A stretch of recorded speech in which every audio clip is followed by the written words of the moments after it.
Бір кездері Қытайда қарны ашқан бір адам танымайтын біреудің бақшасынан алмұрт ұрлап жейді. Оны ұстап алған бақшаның иесі жазалау үшін императорға алып барады.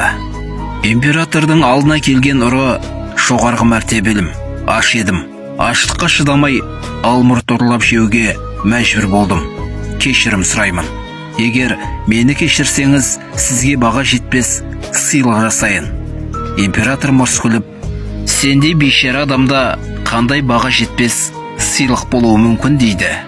Ұры алақандағы алмұрт дәндерін созып: егер сіз бұл дәнді ексеңіз, бір күнде алтын жеміс беретін ағашты көресіз дейді. Сонда император қарқылдап күліп: онда еге ғой, алтын жемісті көргенде сені кешірейін, деді. Кедей: ханием, мен бұл дәнді еге алмаймын, өйткені мен ұрымын.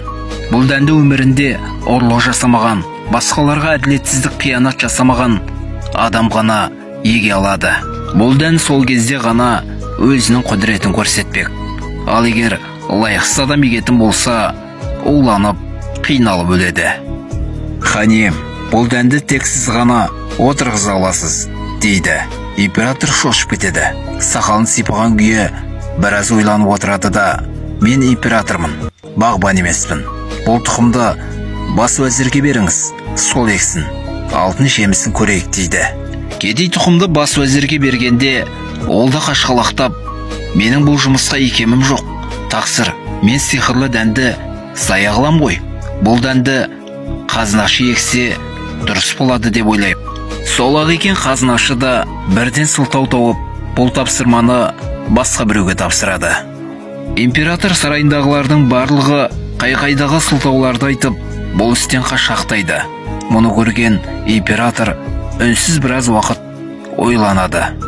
Бір уақытта ол бас уәзіріне, қазынашыға және барлық шенеуліктерге қарап былай дейді: бұл дәннің қалай алтын жеміс беретінін көрсетейік бұл ұрға, деп қалтасынан алтын алып кедейдің уысына лақтырады.